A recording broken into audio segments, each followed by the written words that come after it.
তার চেয়ে বেশি কষ্টে বসে আছে। তো আমরা এখানে একটা মুহূর্ত সময় অপচয় করতে পারবো না। আল্লাহ পাক আমাদের এই প্রত্যেকটা মুহূর্তের বিনিময়ে আমাদের গুনাহগুলো মাফ করুন, আমিন।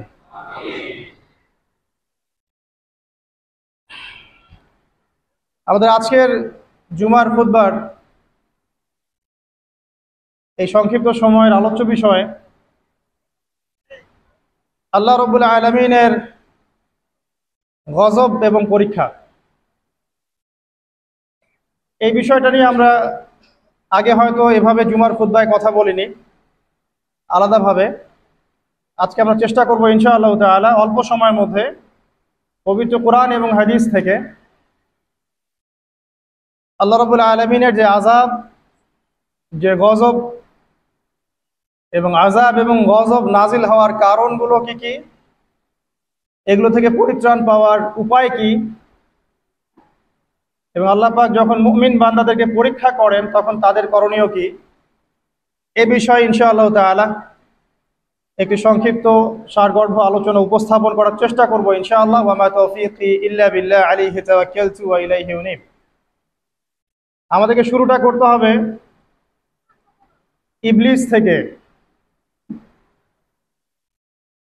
আমরা জানি যে ইবলিস আল্লাহ পাকের অনেক ইবাদত করত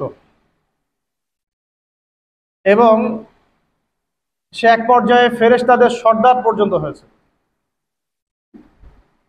যখন আদম আলাইহিস সালামকে আল্লাহ পাক সৃষ্টি করলেন, আল্লাহ পাক সমস্ত মালায়েকাকে ডেকে বলেছিলেন যে আদমকে সেজদা করো, ফাসাজাদু ইল্লা ইবলিস। সবাই সিজদা করলো, শুধু ইবলিস করলো না। আল্লাহ পাকের আদেশ লঙ্ঘন করার কারণে আল্লাহ রাব্বুল আলামিন তাকে জান্নাত থেকে বহিষ্কার করলেন। সে হায়াত চাইলো, আমাকে দীর্ঘ হায়াত দেয়া হোক কিয়ামত পর্যন্ত, আল্লাহ পাক সেটা দিলেন। কিন্তু দুনিয়া এবং আখিরাতে আল্লাহ রাব্বুল আলামিন ইবলিসকে লানত করলেন, অভিশপ্ত করলেন। ইনশাআল্লাহ তাআলা ইবলিস এবং তার অনুসারীরা চিরস্থায়ী জাহান্নামে জ্বলবে ইনশাআল্লাহ। কিন্তু এখানে লক্ষণীয় বিষয় হচ্ছে ইবলিস কিন্তু নাস্তিক ছিল না। ইবলিসকে বের করে দেওয়ার সময় সে আল্লাহকে বলছিল, রব্বি রব্বি, হে আমার রব, আনজিরনি ইলা ইয়াউমি ইউবাসুন, আমাকে সেই দিন পর্যন্ত অবকাশ দিন যেদিন সবাইকে পুনরুত্থিত করা হবে। মানে কিয়ামত দিবস যে অবধারিত, এই আকীদা ইবলিসের ছিল। ইবলিস আল্লাহকে অস্বীকার করতো না। শুধুমাত্র আল্লাহ রাব্বুল আলামিনের একটা হুকুম পালন না করার কারণে আল্লাহ রাব্বুল আলামিন তাকে অভিশপ্ত করলেন। দুনিয়াতে সে যতদিন থাকবে অভিশপ্ত, জাহান্নামে যখন যাবে চিরস্থায়ী জাহান্নামে সে অভিশপ্ত। আমরা দেখতে পেলাম আল্লাহ পাকের এই যে ক্রোধ, এই যে গজব, তার নাজিল হওয়ার মূল কারণটা কি? অবাধ্যতা, আল্লাহ পাকের অবাধ্যতা। দেখুন আদম আলাইহিস সালামও কিন্তু গাছের ফল খেয়ে ফেলেছিলেন বা গাছের কাছে গিয়েছিলেন, যদিও ফল খাওয়ার কথাটা কিন্তু কোরআনে নেই। কোরআনে আছে তারা গাছের কাছে চলে গিয়েছিলেন। আর আমরা এটাকে অনেক এক্সটেনশন করেছি, গন্ধম ফল ইত্যাদি ইত্যাদি। এটা কি ফল ছিল এটা বড় কথা না, বড় কথা হচ্ছে আল্লাহ পাক বলেছিলেন গাছের কাছে যাবে না। আদম এবং হাওয়া আলাইহিস সালাম তারা চলে গিয়েছিলেন। দেখেন এখানেও কিন্তু আদম এবং হাওয়া আলাইহিস সালাম তারা আল্লাহ পাকের আদেশটা কিন্তু লঙ্ঘন করেছে, ইবলিসও করেছে। কিন্তু ইবলিস চিরস্থায়ী জাহান্নামী হচ্ছে। পক্ষান্তরে আদম আলাইহিস সালাম তওবা করে ফিরে আসছেন। এই তওবা করার কাজটা কিন্তু ইবলিস করে নাই। তাকে যখন জিজ্ঞাসা করা হলো যে তুমি কেন সিজদা করলে না, যাকে আমি আমার দুহাত দিয়ে সৃষ্টি করেছি তাকে কেন সিজদা করলে না, কিসে তোমাকে নিষেধ করলো সিজদা করতে? ইবলিস তখন উল্টা যুক্তি দিয়েছিল যে খালাকতানি মিন নার ওয়া খালাকতাহু মিন তিন, আমাকে সৃষ্টি করেছেন আপনি আগুন দিয়ে আর আদমকে মাটি দিয়ে। ইবলিস নিজের দোষ স্বীকার না করে, তওবা না করে, উল্টা নিজের ভুলটাকে প্রমাণ করতে চাইলো যেটাই সঠিক। ইবলিস কিন্তু সীমা লঙ্ঘন করার কারণে চিরস্থায়ী জাহান্নামী হচ্ছে না, বরং তার ভুলের উপরে অটল থাকার কারণে হচ্ছে। এবং এটাকে সাবিত করতে চাচ্ছে সে, আপনি রং, আমি রাইট, আমি আগুনের তৈরি, আমি কেন মাটির তৈরি আদমকে সিজদা করব? এই কারণে আবা ওয়াস্তাকবার, সে উদ্ধত হলো এবং অহংকার প্রদর্শন করলো। এই দুটো কারণে সে মূলত জাহান্নামে যাচ্ছে। পক্ষান্তরে আদম আলাইহিস সালাম তওবা করেছেন, সাথে সাথে ভুল বুঝতে পেরে বলেছেন রব্বানা যালামনা আনফুসানা ওয়া ইল্লাম তাগফির লানা ওয়া তারহামনা লানাকুনান্না মিনাল খাসিরিন। এই দোয়াটা তিনি পড়েছেন, আল্লাহ পাক তখন তাকে মাফ করে দিয়েছেন। আর এই দোয়াটা শিখিয়েও দিয়েছেন আল্লাহ পাক নিজেই। এই দোয়াটা আল্লাহ নিজেই শিখিয়ে দিয়েছেন, তারপরে তিনি এটা পড়েছিলেন। এখানে আপনি পার্থক্য বুঝতে পারছেন। আদম সন্তান ভুল করবে, এটা স্বভাব তার, আদম সন্তান ভুল করবেই। আল্লাহ পাক বলেছেন যে তোমরা যদি পাপ না করতে তাহলে আল্লাহ পাক অন্য কোনো সম্প্রদায়কে নিয়ে আসতো, যারা পাপ করে তওবা করতো, আল্লাহ ওদেরকে মাফ করে দিতেন। আল্লাহ পাকের এত দয়া। পক্ষান্তরে ইবলিস কিন্তু এই কাজটা করেনি। এখানে পার্থক্য আমরা বুঝতে পারছি যে আদম সন্তান আদম আলাইহিস সালাম তিনি তওবা করে ফিরে এসেছেন। এখানে আপনি বুঝতে পারছেন আল্লাহর ক্রোধ এবং গজব ইতিহাসের শুরুতে নাজিল হলো, হিস্ট্রির শুরুতেই। যদি আপনি আদম সৃষ্টি থেকে শুরু করে কিয়ামত পর্যন্ত একটা ইতিহাসের বই চিন্তা করেন, তাহলে প্রথম পৃষ্ঠাতেই এই ঘটনা। প্রথম পৃষ্ঠাতেই ইবলিস অবাধ্য হলো, আল্লাহ পাক রাগান্বিত হলেন। তাহলে আল্লাহর ক্রোধ এবং গজব নাজিলের প্রথম কারণ কি? আল্লাহর অবাধ্যতা এবং অহংকার, উদ্ধত আচরণ করা, আল্লাহর আদেশ নিষেধ না মানা। সিম্পল, আল্লাহ পাকের আদেশ নিষেধের পরোয়া না করা, এটা হচ্ছে গজব নাজিলের প্রধান কারণ। আর ক্ষমা প্রাপ্তির প্রধান কারণ কি? তওবা। আদম আলাইহিস সালাম তওবা করেছেন, আল্লাহ পাক মাফ করে দিয়েছেন। এবার সামনে যাই। আদম আলাইহিস সালামের দুই ছেলে হাবিল এবং কাবিল, কে কাকে হত্যা করেছিল? কাবিল হাবিলকে হত্যা করেছিল, হাবিলকে হত্যা করেছে। সূরা মাইদার মধ্যে ঘটনাটা চমৎকার করে দেয়া আছে। যখন কাবিল হাবিলকে হত্যা করতে চাচ্ছিল, আর এটা কোনো মেয়ে সংক্রান্ত বিষয় ছিল না যেমনটা অনেকে বানিয়েছে, এটা ছিল এই কারণে যে হাবিলের কুরবানি কবুল হচ্ছিল। আর হাবিল কুরবানি করছিল আল্লাহকে সন্তুষ্ট করার জন্য, আর কাবিলের কুরবানি হচ্ছিল না। তখন কবুল হওয়ার নিদর্শন ছিল যে ওই জবাই করা পশুটাকে আসমান থেকে কোনো আগুন এসে খেয়ে ফেলতো। এটা হচ্ছে কবুলিয়তের নিদর্শন। এখন এটা নাই। তো কেন আমার ইবাদত কবুল হচ্ছে না? ওটা হচ্ছে এই হিংসার বশবর্তী হয়ে কাবিল হাবিলকে হত্যা করেছে। আর হাবিল বলছিল যে তুমি যদি আমাকে হত্যা করার জন্য হাত বাড়াও, আমি তোমাকে হত্যা করার জন্য হাত বাড়াবো না। এটা ছিল হাবিলের কথা। কাবিল যখন হত্যা করে ফেললো, এরপর সে তার ভাইয়ের লাশটা নিয়ে বসে আছে। লাশ কিভাবে দাফন করতে হয় এটা তার জানা নাই। আল্লাহ পাক তখন কাককে পাঠালেন। কাক অনেক প্রাচীন প্রাণী, মনে হয় আমাদের চেয়ে আগে হয়তো বা পৃথিবীতে কাক ছিল, হতে পারে, আল্লাহ ভালো জানেন। আল্লাহ পাক কাককে তখন পাঠালেন, সে তার ঠোঁট দিয়ে মাটি খুঁড়ে দেখিয়ে দিল কিভাবে মাটি খুঁড়ে দাফন করতে হয়। সুবহানাল্লাহ। শিক্ষা আমাদের চারপাশে আছে। প্রকৃতি থেকে আল্লাহ পাক শিখতে বলেছেন। পাহাড় থেকে শেখেন কিভাবে দৃঢ়তার সাথে দাঁড়িয়ে থাকতে হয়। মানুষ সমালোচনা করবে, আঘাত করবে, অত্যাচার করবে, এরকম ঢিল আপনার গায়ে লাগবে, ঢিল ভেঙে চূর্ণ বিচূর্ণ হয়ে যাবে, পাহাড় দাঁড়িয়ে থাকবে। সমুদ্রের কাছ থেকে শেখেন বড় মন, আকাশের কাছ থেকে শেখেন, পাখির কাছ থেকে শেখেন। এগুলো কিন্তু কোরআনেই আছে, আমি বানিয়ে বলছি না। আল্লাহ পাক প্রকৃতি থেকে শিখতে বলেছেন এবং সফর করতে বলেছেন। ওয়াসিরু ফিল আরদ, তোমরা জমিনে সফর করো বেশি বেশি। যুব সমাজকে এখন বলবো যে আপনারা এই ডিভাইসে এডিক্টেড না হয়ে ঘোরেন, দেশটা ঘুরে দেখেন, জেলায় জেলায় ঘোরেন, সফর করেন, ঘোরেন। এতে করে আপনাদের মাইন্ড ফ্রেশ হবে, ডিভাইস এডিকশন কম হবে, আল্লাহ নিদর্শনগুলো দেখবেন, শিখতে পারবেন। আল্লাহ বলেছেন জমিনে ছড়িয়ে পড়ো, বিচরণ করো এবং ভ্রমণ করো, দেখো আল্লাহ পাকের নিদর্শনগুলো দেখো। ফানজুর কাইফা কানা আকিবাতুল মুকাদ্দিবিন, এবং লক্ষ্য করে দেখো যে আল্লাহর বিধানকে অস্বীকারীদের কি পরিণতি হয়েছিল। তো এখানে দেখেন দ্বিতীয় অ্যাক্সিডেন্টটা হচ্ছে কি? খুন। ভাই ভাইকে হত্যা করছে। আর এই হাবিল কাবিলের এই সুন্নত কিন্তু এখন পর্যন্ত চলমান আছে। দেখবেন ভাই ভাইয়ের শত্রু এখন, ধর্মীয় ক্ষেত্রেও, পলিটিক্যাল ক্ষেত্রেও, গ্লোবাল ক্ষেত্রেও ভাই ভাইয়ের শত্রু। খ্রিস্টান দুইটা কান্ট্রি লড়াই করছে, দেখবেন দুটাই খ্রিস্টান। মুসলিম দুটা কান্ট্রি লড়াই করছে, দুটাই মুসলিম। মুসলিম দুটা পলিটিক্যাল দল লড়াই করছে, দুটাই মুসলিম। মুসলিম দুইজন ধর্মীয় আলোচক বা ধর্মীয় আলেম একে অপরের বিরুদ্ধে লেগে আছে, সবাই মুসলিম। হাবিল কাবিলের সুন্নত। এখানে আমাদেরকে হতে হবে কি, কাবিল না হাবিল? হাবিল। তুমি যদি আমাকে হত্যা করার জন্য হাত বাড়াও, আমি তোমাকে হত্যা করার জন্য হাত বাড়াবো না। একটা হাদিস বলি আপনাদেরকে, নবী সাল্লাল্লাহু আলাইহি ওয়াসাল্লাম বলেছেন, পৃথিবীতে সর্বপ্রথম হত্যাকাণ্ড ঘটিয়েছে কাবিল। এই কারণে পৃথিবীতে কিয়ামত পর্যন্ত যত মানুষ খুন হবে, সমস্ত এই পাপের একটা একটা করে অংশ কাবিলের আমল নামায় যুক্ত হবে। নাউযুবিল্লাহ। হাদিস জানতেন? নবীর সন্তান কাবিল, কিন্তু নবীর সন্তান।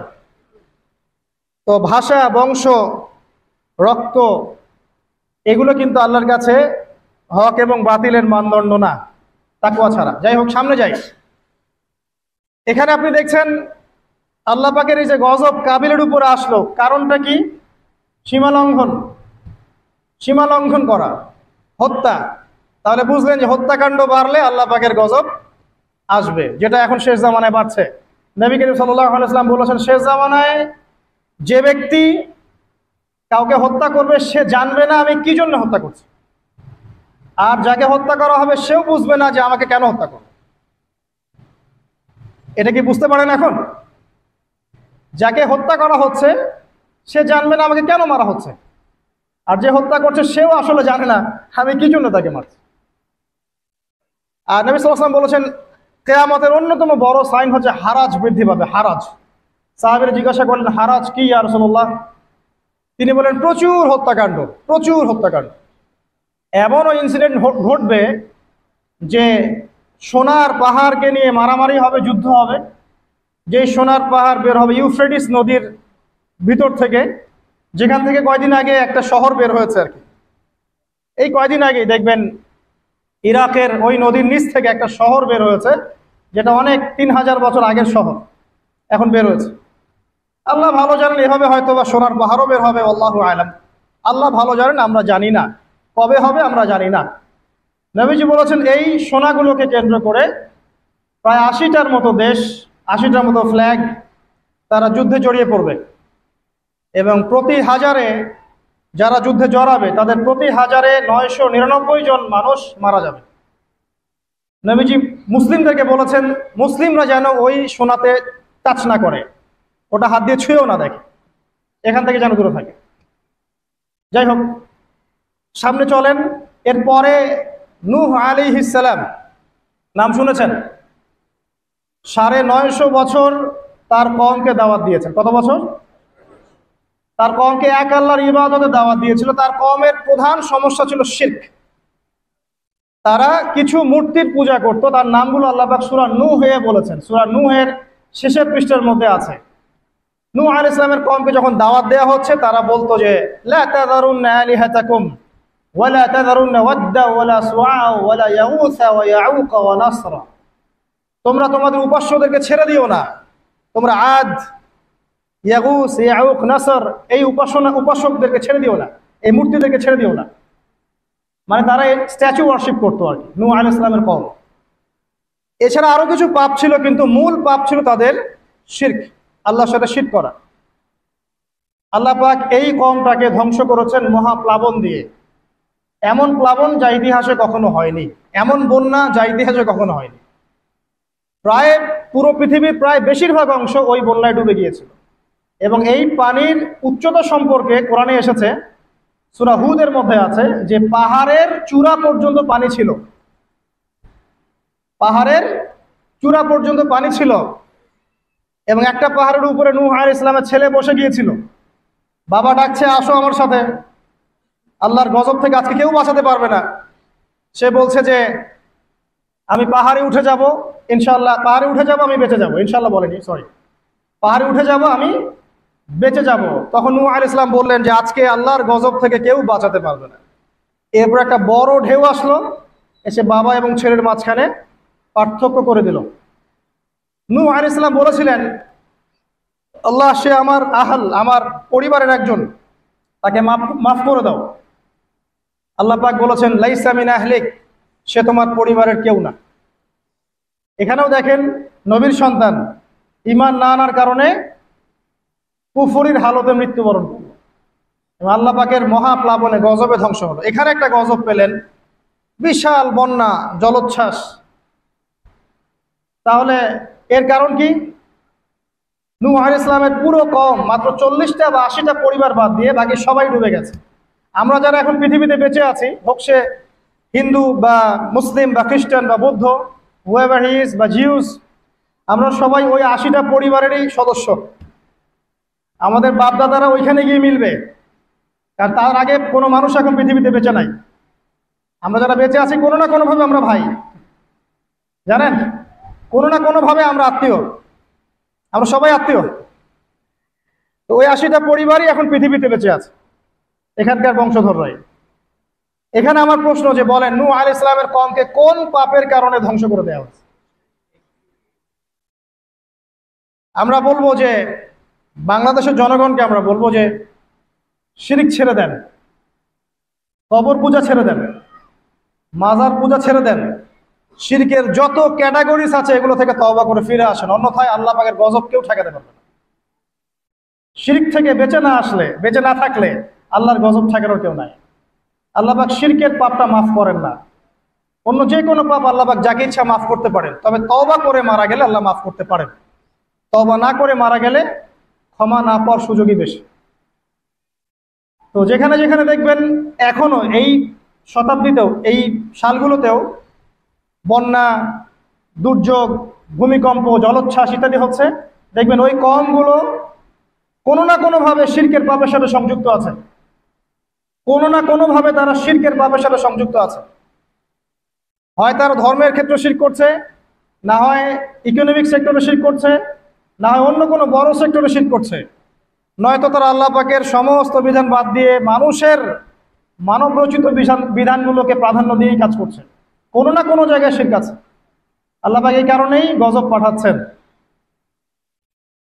সামনে যাই চলুন। এরপরে আদ জাতি।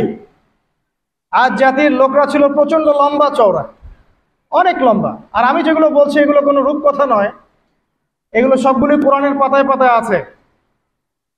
সূরা বাকারা পড়েন, সূরা হুদ পড়েন, সূরা নূহ পড়েন, বনী ইসরাঈল সূরাটা পড়েন, সূরা শুআরা পড়েন, এগুলোর মধ্যে এই ঘটনাগুলো পাবেন।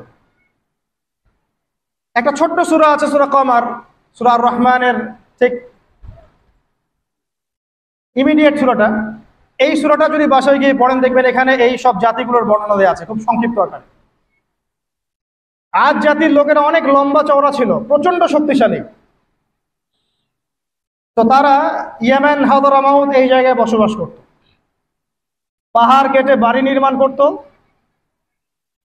তাদের কাছে আল্লাহ পাক হুদ আলাইহিস সালামকে পাঠালেন। তাদেরও প্রধান পাপ ছিল শিরক।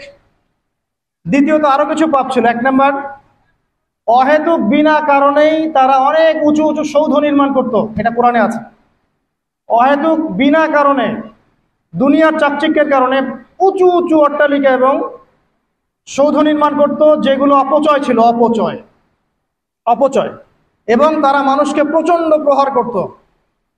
ওয়াইদা বাতাসতুম জাব্বারিন, আল্লাহ পাক কোরআনে বলেছে, যখন তোমরা কাউকে মারো প্রচন্ড রকম কঠিন মার মারো।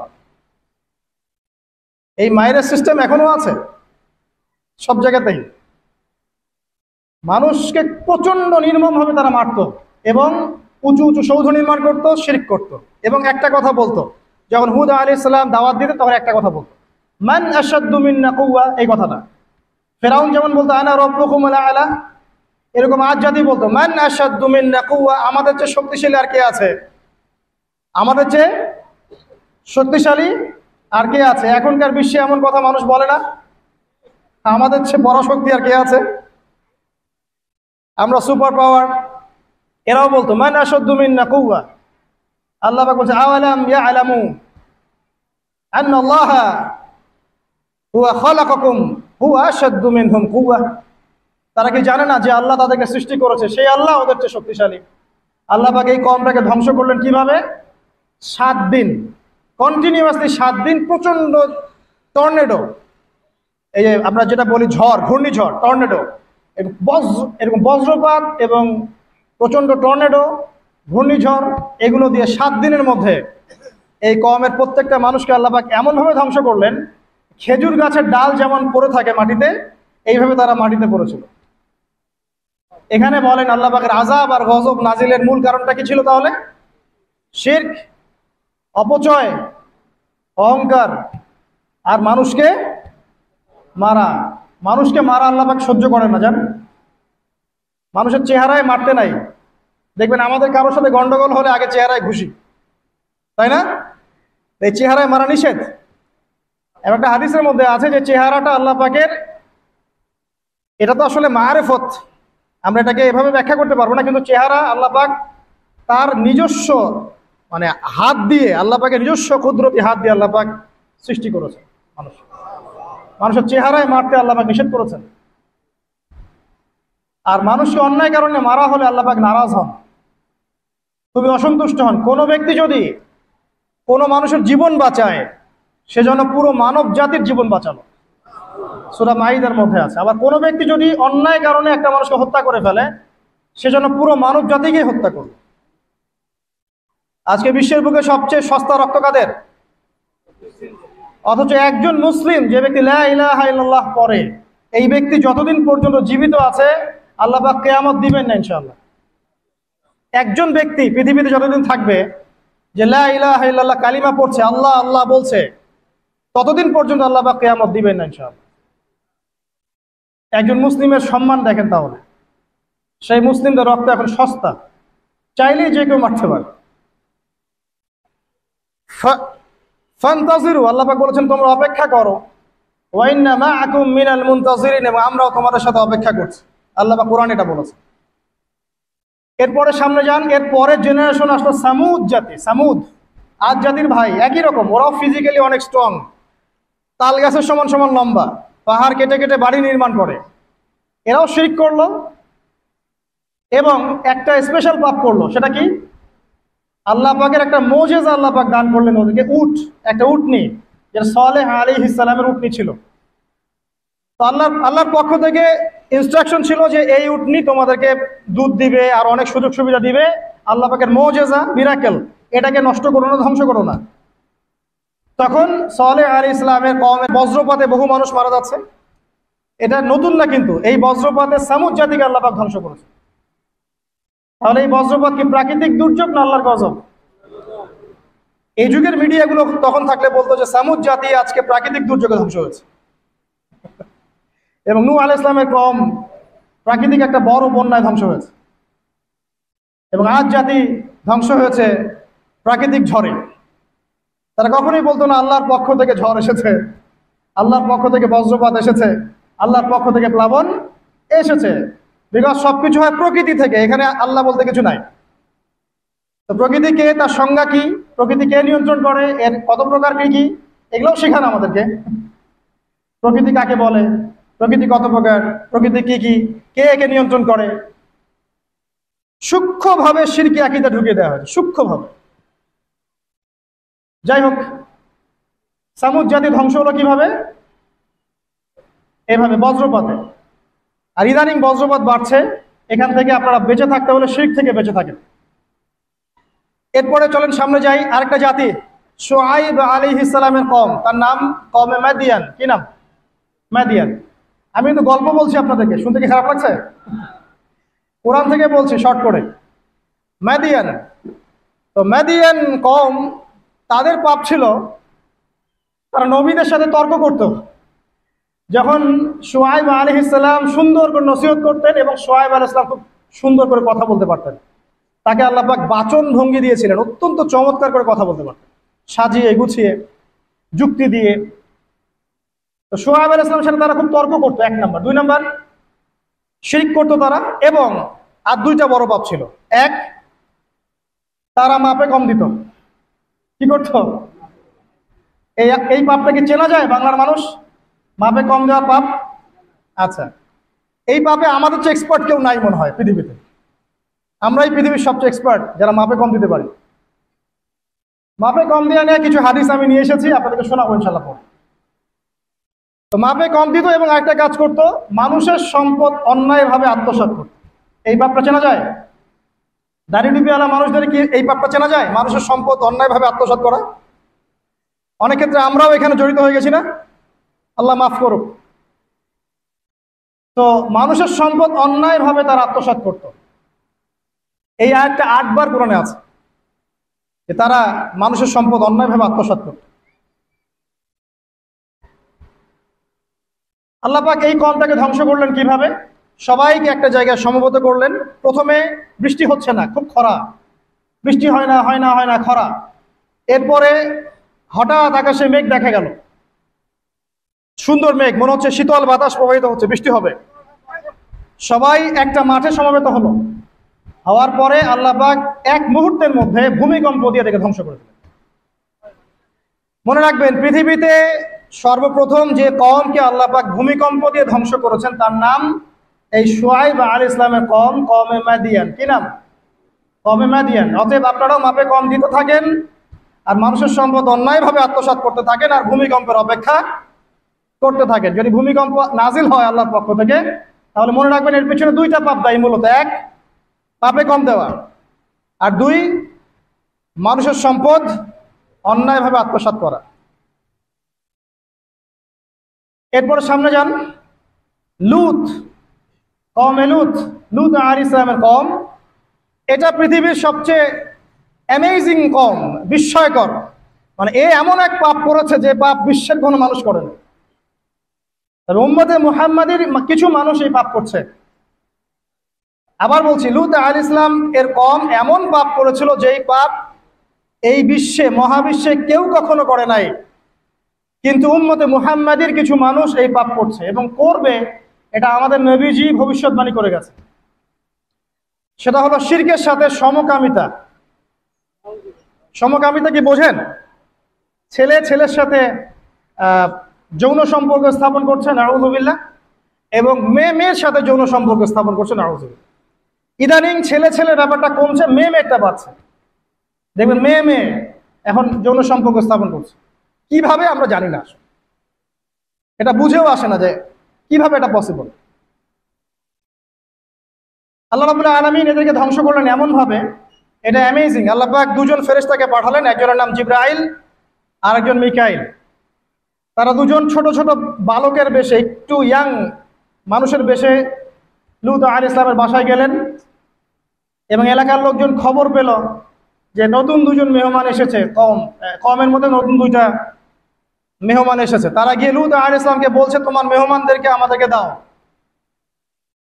লূত আলাইহিস সালাম বলছেন, আমার মেয়েরা আছে, চাইলে আমার মেয়েদেরকে বিয়ে করে নাও। দেখেন একজন নবী কত দরদি হলে এই কথাটা বলতে পারেন উম্মার জন্য, যে তোমরা এই পাপ কাজ ছেড়ে দাও, আমার মেয়েরা পড়ে আছে, চাইলে আমার মেয়েদেরকে বিয়ে করে নাও। আর এই কম বলছে যে তুমি খুব ভালো করে জানো লূত আমরা কি চাচ্ছি। কথা কি বুঝতে পারছেন?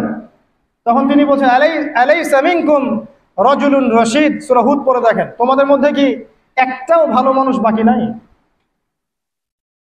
তখন এরা বলছে, তুমি লূত নিজেকে খুব পবিত্র মনে করো? লূত আলাইহিস সালাম সমকামিতায় বিশ্বাসী না, তার পরিবার বিশ্বাসী না, এই কারণে তার পরিবারকে ক্রিটিসাইজ করা হচ্ছে। তুমি কি খুব বেশি পবিত্র মনে করছো আমাদের চাইতে? তাহলে এই কম থেকে তোমরা বের হয়ে যাও। সমকামী কম এরকম জবাব দিল আর কি। আল্লাহ পাক কি করলেন, ওই 2 ফেরেশতা জিবরাইল এবং মিকাইল আলাইহিস সালাম, তাদের পাখা ছিল, ফেরেশতাদের পাখা থাকে, আর জিবরাইল আলাইহিস সালামের প্রায় 600টা পাখা আছে। কয়টা? 600 পাখা। তো এই 2টো পাখা দিয়ে তিনি ওই কওমে লূতকে উঠালেন, মাটির থেকে এভাবে তুলে আসমানে উঠালেন। আসমানে ওঠানোর পরে আল্লাহ পাক উপর থেকে পাথরের বৃষ্টি বর্ষণ করলেন, রজম পাথরের বৃষ্টি বর্ষণ করলেন। এবার এটাকে উল্টে তিনি এভাবে দাফন করে দিলেন। এটা এখন জর্ডানের ডেড সি, মৃত সাগর, এখানে এই কমটা ছিল। জর্ডান ডেড সি, মৃত সাগর, এখানে এই কমটা ছিল। এখানে দেখেন আল্লাহ পাকের আযাব আর গজব নাজিলের মূল কারণটা কি হলো? শিরক, সীমালঙ্ঘন এবং সমকামিতা, যেটা এখন আমরা মানে ব্যক্তি স্বাধীনতা মনে করি। আবার সমকামিতা এখন ব্যক্তি স্বাধীনতা, বাক স্বাধীনতা। একজন মানুষ চাইলেই একটা মেয়ের সাথে সম্পর্ক করতেই পারে। একটা ছেলে চাইলেই সম্পর্ক করতেই পারে।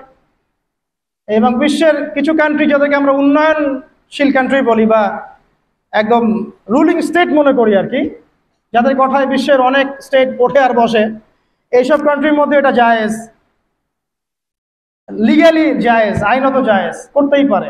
বাধা দিলে আপনার সমস্যা, ওটা আইনে লজ আছে যেটা করা যাবে, আপনি বাধা দিচ্ছেন কেন? তারা ম্যাগাজিন বের করে, তারা আন্দোলন করে, রেইনবো ফ্ল্যাগ আছে ওদের 7 রঙের, এটা দিয়ে পতাকা দিয়ে মিছিল করে। তার মানে আল্লাহ পাকের গজব আসা কি বাকি আছে এখনো? আসে নাই, আবার বলেন আলহামদুলিল্লাহ। আসে নাই এখনো, বলেন আলহামদুলিল্লাহ। মনে করেছেন এদের সংখ্যা বাংলাদেশে নাই? দৃষ্টান্তমূলক শাস্তি না হলে এদের সংখ্যা তো বাড়বেই। দিন দিন এদের সংখ্যা বাড়ছে। আরেকটা কথা বলে রাখি, তোমরা যারা মিউজিক্যাল ইনস্ট্রুমেন্ট, তারপরে এই যে সিনেমা, সিরিয়ালস, সাংস্কৃতিক অনেক কর্মকাণ্ড, এইসব জগতের সাথে যারা সম্পৃক্ত আছো তোমরা, এই জগতের ভিতরে এই সমকামিতার প্রবণতা কিন্তু অনেক বেশি। বলবেন যে ভাই আপনি জানলেন কেমন করে? আমি জানি বলেই তো এই জায়গায় দাঁড়ায় আছে, এই জায়গায় দাঁড়িয়ে আপনাকে শোনাচ্ছি। আপনি জানেন, আল্লাহ পাক আপনাকে এখানে দাঁড় করাবো ইনশাআল্লাহ। খুব সতর্ক থাকবেন। এবং দিন দিন এটা বাড়ছে। আরে বাড়ার পিছনে একটা কারণ বলে দিই আমি, এই কারণটা যদি বন্ধ করা যায় ইনশাআল্লাহ এটা বন্ধ হয়ে যাবে। নৈতিকতার সাথে এই কারণটা যদি বাস্তবায়ন করা যায় ইনশাআল্লাহ বন্ধ হবে, সেটা হলো পর্নোগ্রাফি। পর্নোগ্রাফি বন্ধ করে ফেলতে পারলেই ইনশাআল্লাহ তাআলা দেখবেন যে এই মহামারীগুলো কমে যাবে। একটা বিষয় মানুষ জানে না, সেটা করবে কিভাবে? আর যখন জানানো হচ্ছে যে এটা আসলে করা যায়, এটাও এমন, তখন তো মানুষ জানবে ও এটাও আছে, এটাও তাহলে করা যায়। যাই হোক, যারা বুদ্ধিমান তাদের জন্য ইশারা যথেষ্ট। পর্নোগ্রাফি যদি বন্ধ করতে পারি আমরা ব্যক্তিগতভাবে, অ্যাসোসিয়েশন ওয়াইজ বা রাষ্ট্রীয়ভাবে, এবং এটা করাটা উচিত, এটা করা খুবই উচিত। যুব সমাজকে যদি বাঁচাতে চাই এবং আমরা যদি বাঁচতে চাই, কোনো সন্দেহ নাই এটা বন্ধ করতে হবে। এবং ভিতরে ভিতরে এই বিষয়টা আমাদের সমাজের মানুষদেরকে ভিতর থেকে পশু বানিয়ে তুলছে আর কি। এটা আমরা বুঝতে পারছি না। এর ফলে ধর্ষণ বাড়ছে, জেনা বাড়ছে, এবং বাজে যৌন কর্মকাণ্ড বাড়ছে, বিকৃত যৌন চর্চা বাড়ছে, সমকামিতা বাড়ছে। এগুলোর মূল কারণ এটা। এটা বন্ধ করতে পারলে ইনশাআল্লাহ তাআলা এই প্রবলেম অনেকটা সলভ হয়ে যাবে ইনশাআল্লাহ। আমরা রিকোয়েস্ট করব যারা দায়িত্বশীল, যাদের কাছে এই ক্ষমতা আছে, তারা যেন এই ক্ষমতাটাকে কাজে লাগায়। আল্লাহ পাক তৌফিক দান করুন, আমিন। এরপরে সামনে চলেন, মূসা আলাইহিস সালামের কওম ফিরআউন। এই ব্যাপারে অনেক জানেন আপনারা, কারণ কোরআন খুললেই ফিরআউন আর মূসা। ফিরআউনের বড় পাপগুলো কি ছিল? 1 নাম্বার, সে বলেছিল আনা রব্বুকুমুল আ'লা, আমি তোমাদের মহান রব, মানে শিরক। 2, সে ডিভাইড অ্যান্ড রুলে বিশ্বাসী ছিল। বনু ইসরায়েলকে সে দাসে পরিণত করেছিল এবং তাদেরকে বিভিন্ন ছোট ছোট দলে উপদলে বিভক্ত করে শাসন করত। 2। 3 নাম্বার, মানুষ হত্যা করত, পুত্র সন্তানদেরকে হত্যা করত, কন্যা সন্তানদেরকে জীবিত রাখত, উদ্ধত আচরণ করত, সীমা লঙ্ঘন করত। এমনকি ফিরআউন সম্পর্কে আল্লাহ পাক বলেছেন যে সে এই জমিনের বুকে সবচেয়ে বড় সীমা লঙ্ঘনকারী ছিল। আর একটা তার গর্ব ছিল, সেটা হচ্ছে তার সেনাবাহিনী। ফিরআউনের সবচেয়ে বড় গর্বের বিষয় ছিল তার সেনাবাহিনী। সে মনে করতো যে আমার মতো ফোর্স পৃথিবীতে কারো নাই, আমি সুপার পাওয়ার। তো আল্লাহ রাব্বুল আলামিন কি করলেন? পুরো সেনাবাহিনী সহ ফিরআউনকে লোহিত সাগরে মুহূর্তে ডুবিয়ে মেরে দিলেন। এই যে আল্লাহ পাকের গজব চলে আসার কারণ কি? শিরক, সীমা লঙ্ঘন করা, মানুষের উপর অত্যাচার করা। আরো সামনে আসেন ঈসা ইবনে মারইয়াম। তার কওমের কি সমস্যা? তার কওমের কিছু মানুষ তাকে হত্যা করার চেষ্টা করেছিল। আমাদের মধ্যে এক শ্রেণীর মুসলিম আছে যারা মুসলিম, নামধারী মুসলিম আছে যারা বিশ্বাস করে ঈসা ইবনে মারইয়াম মারা গেছেন, আল্লাহ পাক তাকে উঠিয়ে নেননি। এটা কি জানেন? আমাদের মধ্যে নামধারী এক শ্রেণীর মুসলিম আছে যারা বিশ্বাস করে ঈসা ইবনে মারইয়ামকে আল্লাহ পাক মৃত্যু দিয়ে দিয়েছেন, তিনি জীবিত নন, তিনি ফিরে আসবেন। অথচ আল্লাহ পাক বলেছেন ওয়ামা কাতালুহু ওয়ামা সালাবুহু, ঈসা ইবনে মারইয়ামকে তারা হত্যাও করে নাই, তাকে ক্রুশবিদ্ধ করতে পারে নাই, বাল রাফাআহু আল্লাহু ইলাইহি, বরং আল্লাহ পাক তাকে তার কাছে উঠিয়ে নিয়েছেন। এবং তিনি শেষ জামানায় আসবেন, ইনশাআল্লাহ তিনি জেরুজালেম থেকে সারা বিশ্ব শাসন করবেন। এবং শেষ জামানায় তিনি না আসা পর্যন্ত কিয়ামত হচ্ছে না। তো এবার আসেন, এই উম্মতকে আল্লাহ পাক কি গজব দিলেন? এই গজবটা আপনি পাবেন সূরা মাইদার মধ্যে। আল্লাহ পাক এই উম্মতের মধ্যে এমন একটা গজব দিয়েছেন যে এই উম্মতের ঈসা ইবনে মারইয়ামের উম্মত যারা নাসারা, তাদের মধ্যে আল্লাহ পাক শত্রুতার বীজ বপন করে দিয়েছেন। এরা এক দল আরেক দলের সাথে কিয়ামত পর্যন্ত লড়াই করতে থাকবে। এই কথাটা জানতেন? কিয়ামত পর্যন্ত ঈসা ইবনে মারইয়ামের কওম নাসারা যারা আছে, এখনকার খ্রিস্টান পশ্চিমা সভ্যতা, এরা একে অপরের বিরুদ্ধে লড়াই করতেই থাকবে। প্রথম বিশ্বযুদ্ধের ইতিহাস দেখেন, ওরাই লড়াই করছে। সেকেন্ড ওয়ার্ল্ড ওয়ার ইতিহাস দেখেন, ওরাই লড়াই করছে।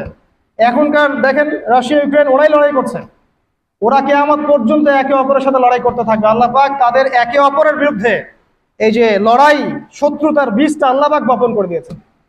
সূরা মাইদা পড়লে আপনি দেখবেন আল্লাহ পাক বলছেন যে যখন তারা যুদ্ধের আগুন নিভিয়ে ফেলতে চাইবে, আমি সেটা আবার জ্বালিয়ে দিব।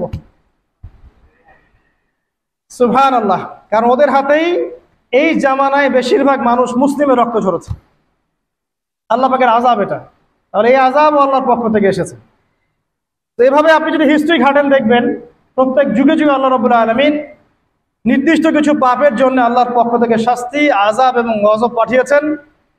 একটা কওমকে ধ্বংস করেছেন, আবার একটা কওমকে নিয়ে এসেছেন, তাকে সুযোগ দিয়েছেন, সে যখন আবার সীমা লঙ্ঘন করেছে তাকে ধ্বংস করেছেন, আবার নতুন কওম নিয়ে এসেছেন। এই সিলসিলা চলতেই আছে। সর্বশেষ নবী মুহাম্মদ রাসূলুল্লাহ সাল্লাল্লাহু আলাইহি ওয়াসাল্লাম, এখন বলেন তার কওম পুরোপুরি ধ্বংস হয়নি কেন? আমাদের এই কওম পুরোপুরি একবারে ধ্বংস হয়ে যায়নি কেন? আদ, সামুদ, নূহের মতো। উত্তর, নবী করিম সাল্লাল্লাহু আলাইহি ওয়াসাল্লামের দোয়া। নবী করিম সাল্লাল্লাহু আলাইহি ওয়াসাল্লাম দোয়া করেছিলেন আল্লাহর কাছে, আল্লাহ আমার কওমকে একবারে ধ্বংস করে দিও না। আল্লাহ পাক কবুল করেছেন। একটা দোয়া আছে সুপারিশ, শাফাআত, যে এই উম্মতের কোনো ব্যক্তি যদি শিরকের পাপ না থাকে, সে ইনশাআল্লাহ তাআলা পরকালে নবী সাল্লাল্লাহু আলাইহি ওয়াসাল্লামের সুপারিশ পাবে এবং এই সুপারিশে সে জাহান্নাম থেকে বের হয়েও জান্নাতে চলে যাবে ইনশাআল্লাহ। আর একটা দোয়া ছিল, আল্লাহ আমার উম্মত যেন একে অপরের সাথে মারামারি করে না মরে। আল্লাহ পাক এই দোয়াটা কবুল করেন নাই। এই জন্য এই উম্মতের মধ্যে আপোষ, ইখতিলাফ, মারামারি, হানাহানিটা থাকবে। ঠিক আছে? তবে নবী করিম সাল্লাল্লাহু আলাইহি ওয়াসাল্লামের সাথে যারা শত্রুতা করেছিল, আবু জাহেল, আবু লাহাব, উতবা, শাইবা, রাবিয়া, এরা যারা ছিল, আল্লাহ পাক এদেরকে কিন্তু ধ্বংস করেছে। বদরের কূপে এদের লাশ পাওয়া গেছে।